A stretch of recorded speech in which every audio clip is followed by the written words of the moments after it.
Get yourself free. Okay. So we see here that the mighty forces of the Jewish people, unbelievable, 3 years, fighting it out, beating the blank out of the Babylonian soldiers until after the time allotted, 3 years was up, and then the Jewish people fell.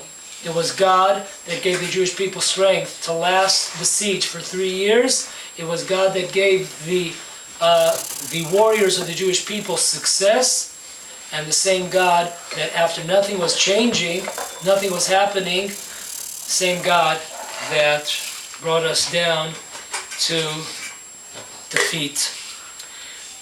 Moving up a little bit now to understand what's the problem here. What exactly was the problem during this time? We could get an example of 50 years after the Second Temple. 50 years after the Second Temple was destroyed, one of the great leaders of the Jewish people, his name was Rabbi Yehuda HaNasi. Rabbi Yehuda HaNasi, he was the 5th generation of the Tanaim. And once again, 50 years after the destruction of the Second Temple, very interesting occurrence here. Listen to this. We're in the opening Eicha and the second paragraph. It says, Rabbi Ava, the son of Kahana, opened up. Everyone would give out words of Torah, and this is how he started. Who is wise man and will understand what happened? Who is wise and will understand what happened, the events? Rabbi Shimon Bar Yochai, the famous scholar warrior of the Jewish people, says the following statement, an unbelievable statement. If you see cities of Israel destroyed, Jews thrown out of communities in the land of Israel, Jews uprooted from Israel, you know what you should check out?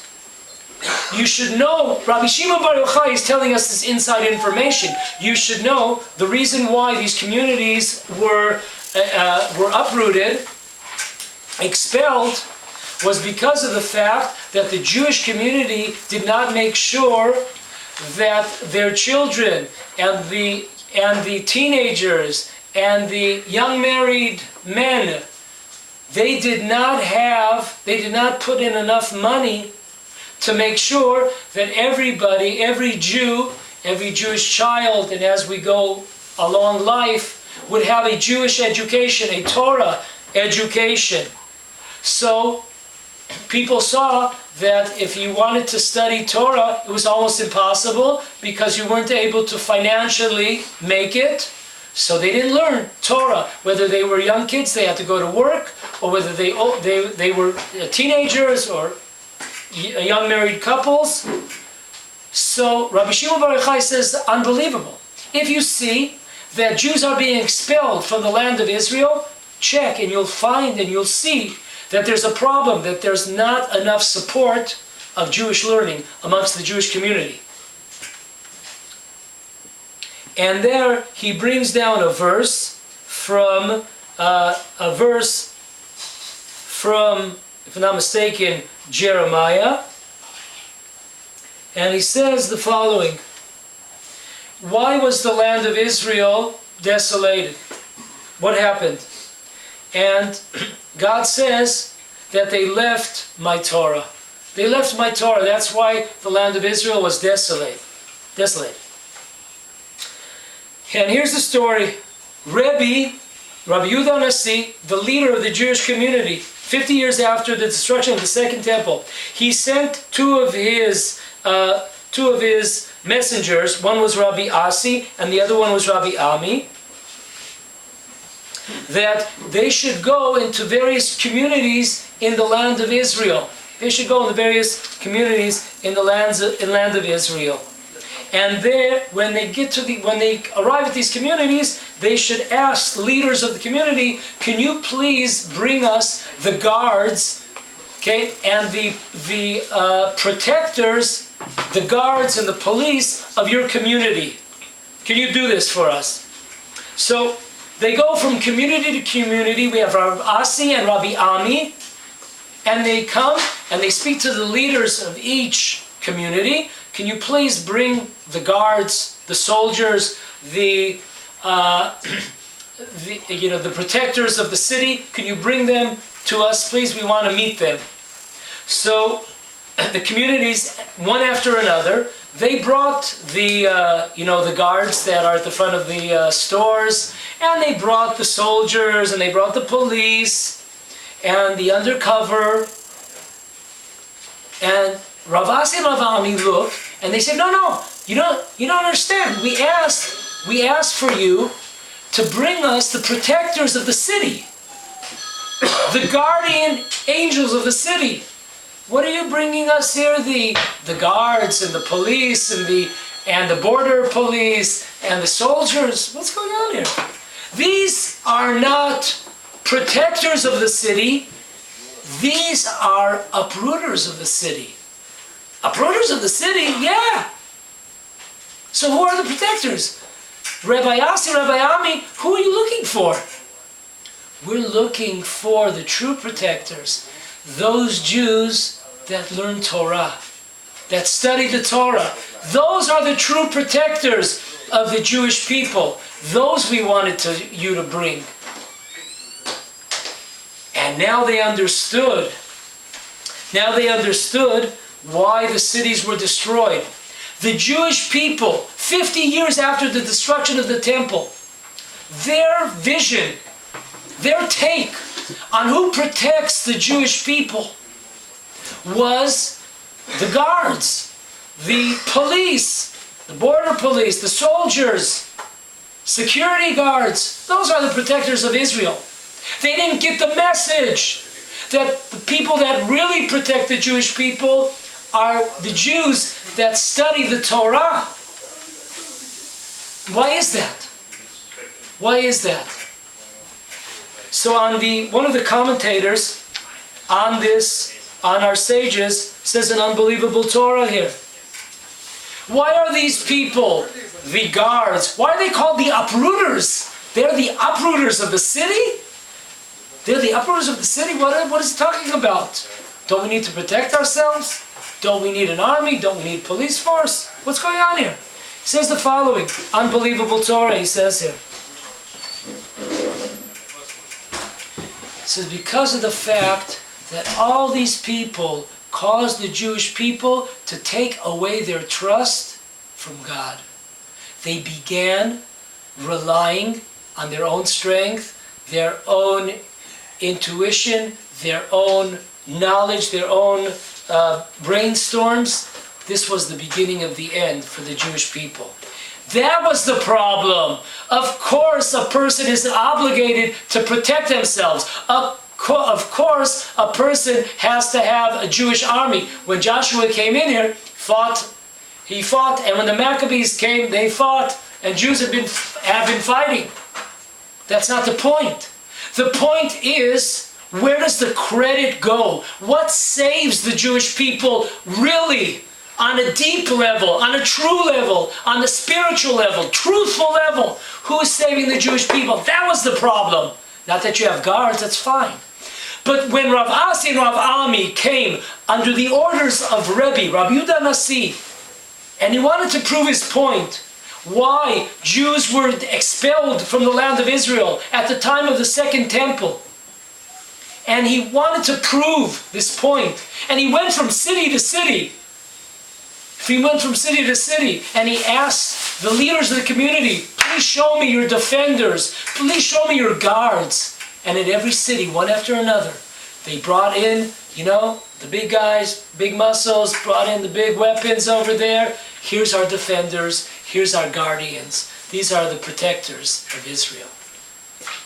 This took away from having faith and understanding that all victories come from Hashem, our strength, our success. Every movement, if I move my hand, if I'm able to run, if I'm able to jump, every single step of the way, it's God giving me that opportunity. He's allowing me to do that.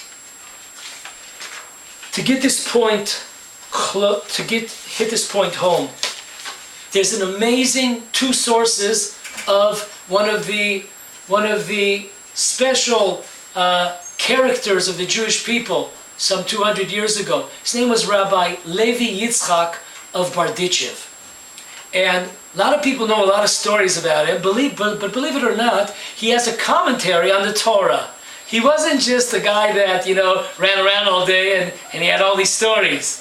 But he was a tremendous Talmid Chacham. And he gives us the bottom line. If you understand this, you understand everything. You understand everything. He says this in two places. In his book, it's called Kedushat HaLevi. One is on, actually he says it on the pages of Hanukkah. One is page 92, and the other one is 94. There's 92 and 94. And here's what he says. Unbelievable. He says, we read in the Amidah prayers for 8 days on Hanukkah. We talk about how God gave, allowed the Jewish people a victory of the weak over the strong. The weak? Jews are weak? What in the world he's talking about? So Rav Levi Yitzchak says, I don't understand. Why do you say, we say in this prayer, we say it 3 times a day, and when we eat, we say it another couple of times. What in the world are we talking about? Didn't you ever read the book of Josephus? It talks about how these Maccabees, big muscles, they were unbelievable strength. And all of a sudden, in our prayers, we're talking about these poor Jews. They were weak? What in the world is going on over here? Listen to his Torah. He says the following, Rav Levi Yitzchak from Berditchev. The Hashmonaim, the Maccabees, were so righteous, they did not want anyone to make any mistake that the victory of Hanukkah, tremendous victory against all odds, was due to our strength. So therefore, they wanted to make sure no one would mess up, no one would be confused. And everyone would say they were weak, even though they were really themselves tremendously strong people. But they didn't want to make anyone fall and make a mistake, to think that the victory, for example, there are Hebrew songs that talk about the victory of the Maccabees without one word of God. Not one word. They're modern Israeli songs that have left God out. Because they knew that it's only God who gives us the strength and the health and the success in order to overcome the evil. And therefore, listen to this.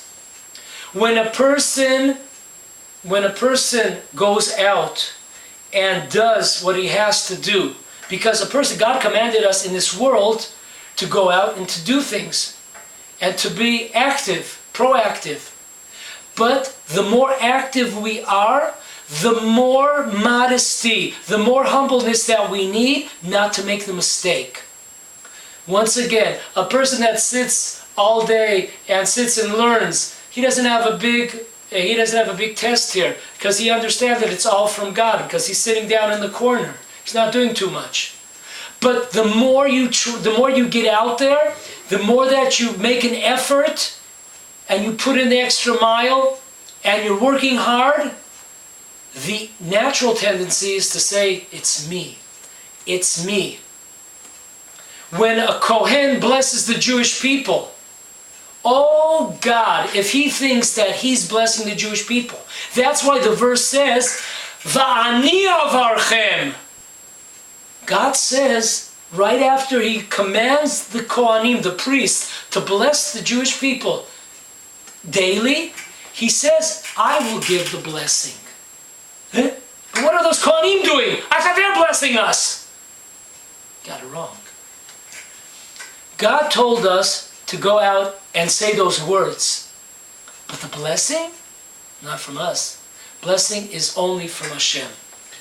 And we have to realize, we have to get this in our minds, that of course, that we are obligated to go out and fight. We are obligated to go out and protect ourselves. These are things that are no question about. We have to have appreciation for those that are out there in the cold, in the heat, of course, appreciation. That's not the issue at all here. The issue is, at the end of the day, who gets credit? Is it the mighty Jewish warriors in the time of the first temple, when they succeeded over a period of 3 years, close to 3 years? But they never changed. It was still, they were the focus. We are the mighty warriors of the Jewish people. The Jewish people had nothing to worry about, so they thought, because we have the mighty IDF of their times.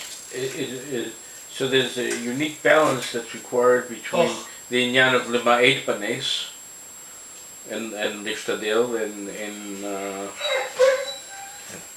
the conception of where it's coming from. In other words, there is an inyan of lema'et banes to reduce the God's role as much as possible.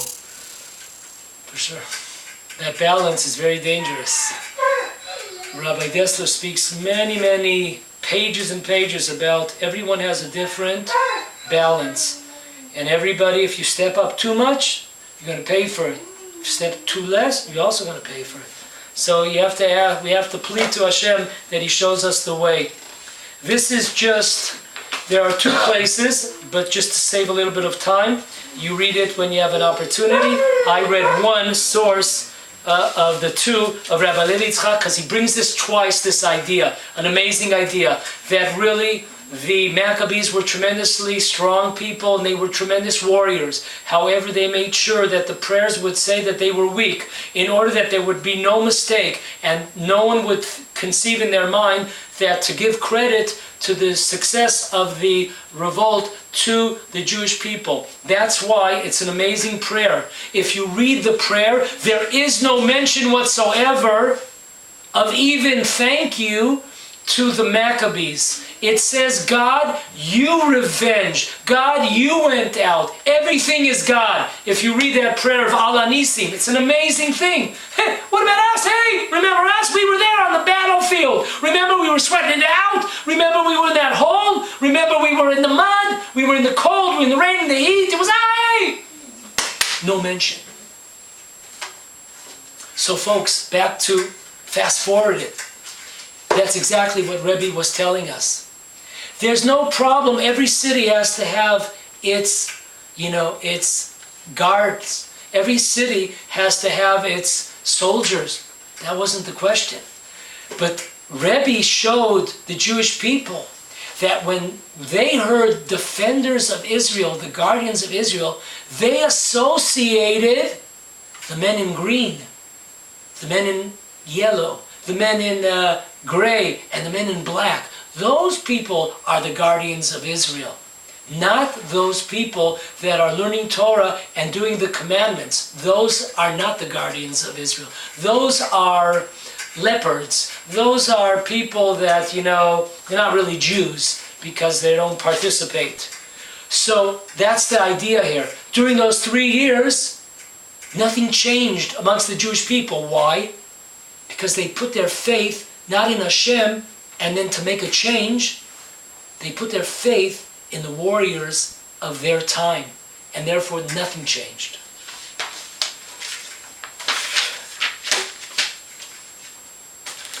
Next, I'm going to give, this is not so much necessarily a 100% Torah calendar of time events.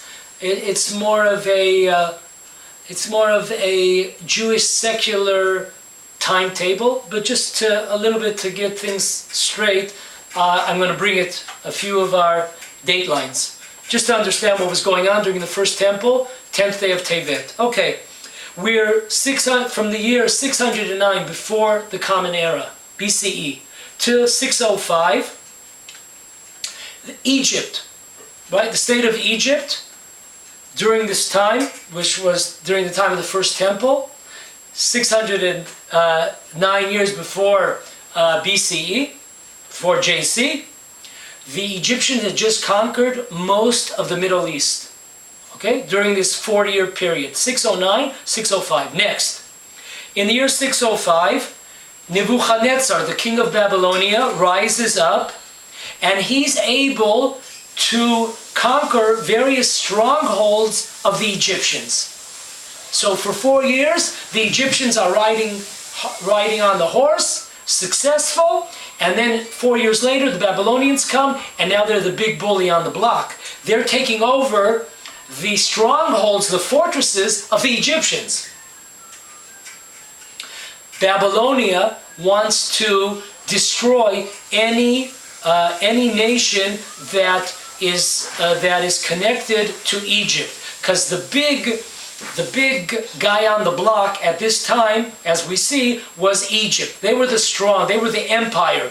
They were the they were the strongest. So Babylonia, after they were successful in conquering various fortresses of the Egyptians, they wanted to make sure to eliminate all countries who were together in a coalition with Egypt. Therefore, we see that Israel at this time was, of course, on the side of Egypt. Because, see, Egypt and Israel knew that it was just a matter of time. Egypt knew that if the Jews would fall, who was next? They were next. So it's not out of love of Jews that they did it. But they understood allies. We need allies here. So all of a sudden, as this coalition is being formed between Israel, Egypt, and other nations like Edom and Ammon and Moab, there's a coalition between all these countries together standing up against Babylonia. Now, moving on here. So this was 605. Babylonia comes to the rise. 598, which is 7 years later, Egypt returns and starts conquering back areas that were taken from them 7 years before from Babylonia, taking their areas back. So that's 598 before the Common Era. 594, 4 years later, once again, all the nations of the area, Israel, Egypt, Edom, Moab, Ammon, all get together and they have a conference. They have an emergency conference to try to join forces and set up pacts and agreements between them. Okay, 2 years later, there's a change in Egypt. The king falls, and there's a new pharaoh in Egypt. His name is Khafra. This is in 592 BCE. He wants to strengthen the coalition that he has from the previous king. He wants to even strengthen it and maybe even expand it with a few more nations. This is in 592. 4 years later,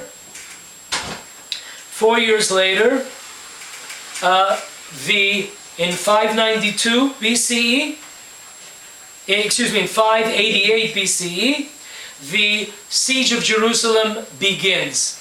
So what's more natural than who are the Jews going to call? Who do you call when you're being sieged? No problem. The Jews say, we have our friends. We have our friends like Assyria, like Egypt. Egypt was the strongest. So they send messengers to Egypt that, we have a pact. Let's look at the pact.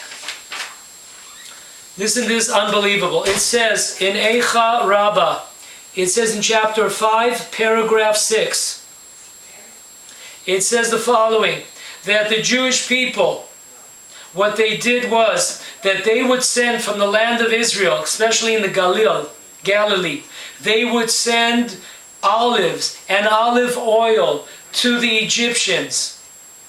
And they also sent wheat to the Assyrians in order that they would make a pact that if any of the countries, if any of them were attacked, they would join forces to defend who's ever being attacked by the Babylonians. So it's an unbelievable thing. The Jewish people have no fear. Okay, so we got inside the land of Israel, inside Jerusalem, we have warriors that they're too numerous to count them. We have thousands and thousands and thousands of Jewish warriors, and they're beating the hell out of these Babylonians. Also, we have now come down, and now Egypt is going now to help the Jewish people. What happens? The Babylonians find out that the Egyptians are coming to help the Jews. If it's not bad enough that the Jews are whipping their blanks, now we got the Egyptians coming from Egypt, and they're going to join forces with the Jews. We're out of here. Unbelievable. Torah tells us, we don't even recognize this. We talk about a siege. We mentioned at the beginning, it was either a year and 7 months, 3 years. It says in Jeremiah 37, verse 4, the king Tzidkiyahu takes out Jeremiah from prison. Takes him out of prison. And he tells him, King Tzidkiyahu tells, we called for help from Egypt. And you know what happened? He tells them, the fact is that the Babylonians have run away.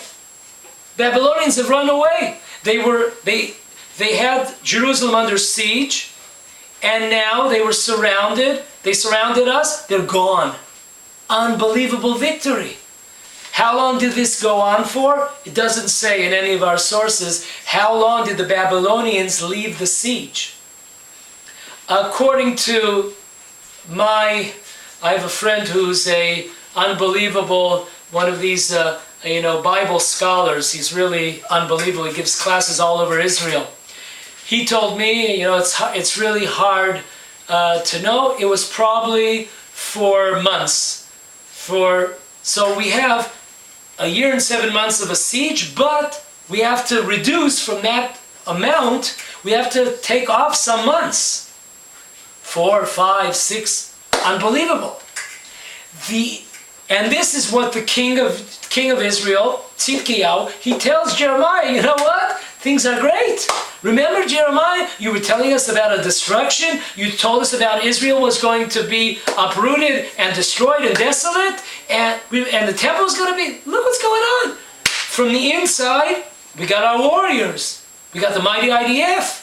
From the outside, we got our connections. God bless Trump. God bless Khafra, the king of Egypt. We got it made in the shade. We got our coalition here. We got Edom, we got Moab, we got Ammon, we got Assyria. No fear. No fear. Jeremiah tells the king Tzidkiyahu, let me tell you, I have special prophecy, and you should just know that the Egyptians, as we're talking right now, they're turning around. They're going back. Why are they going back? They're just coming out.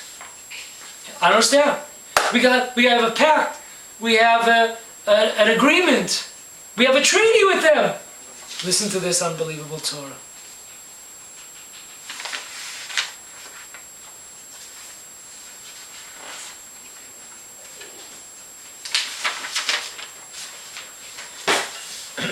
Says the following.